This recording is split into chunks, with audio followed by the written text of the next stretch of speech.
Alors Balthus, 1908-2001, est donc très lié à l'art suisse et on le considère à présent comme un représentant de l'art suisse alors qu'il n'est pas même suisse. Balthus est en effet d'origine allemande et même plus précisément d'origine polonaise.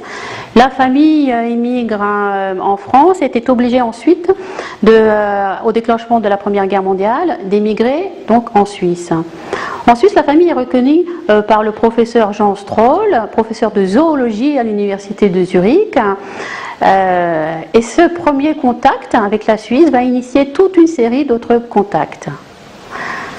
Alors Balthus a pour particularité qu'il est inclassable.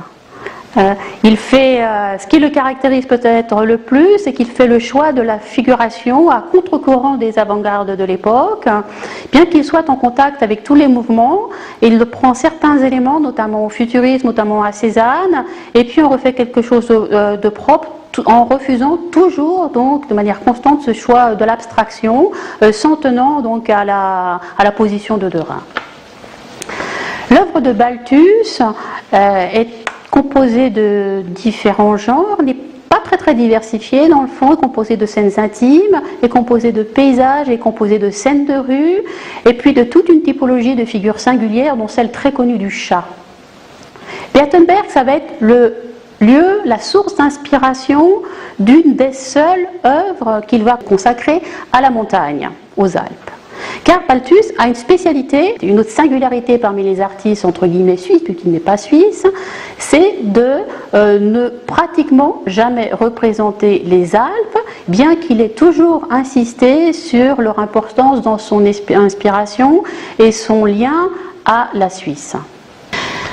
Donc, pour en revenir à ce tableau, La montagne, c'est un tableau absolument monumental qu'on qualifie en général d'helvétique, car il est très représentatif à la fois du lien de Balthus à la Suisse et même de la Suisse.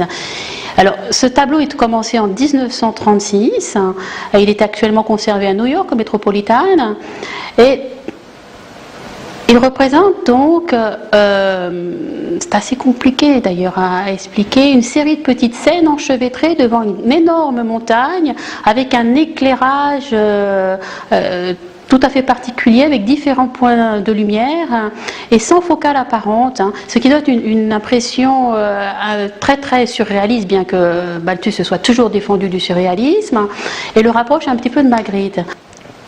Alors Balthus a ensuite, ou plutôt a aussi représenté les Alpes dans quelques œuvres, très peu à vrai dire, une partie dans des œuvres de jeunesse et une partie plus tard, notamment quand il était à Champrovent, et ensuite vers la fin de sa vie. Mais le tableau qu'on va peut-être retenir davantage avec ce fameux tableau La montagne, ça va être un tableau assez tardif, au moment où il est installé à Rosinière. À Rosinière, il s'installe donc en 1977. C'est le moment où il va vraiment se fixer en Suisse. Ce tableau s'appelle donc Le peintre et son modèle. Il est de 1981 et il représente non les Alpes, mais Balthus donc et son modèle, c'est une jeune fille dans une pièce, sans lien apparent. Les deux personnages sont sans lien apparent, comme souvent d'ailleurs dans son œuvre. Donc le modèle est livré à elle-même et Balthus, car on suppose que c'est lui, est accoudé à la fenêtre et regarde donc par cette fenêtre où il voit les Alpes vaudoises, et il veut ainsi donc transmettre, du moins l'a-t-on supposé, que son lieu d'inspiration ce sont ces Alpes vaudoises, et donc donner une des dernières leçons du travail, de l'inspiration du peintre.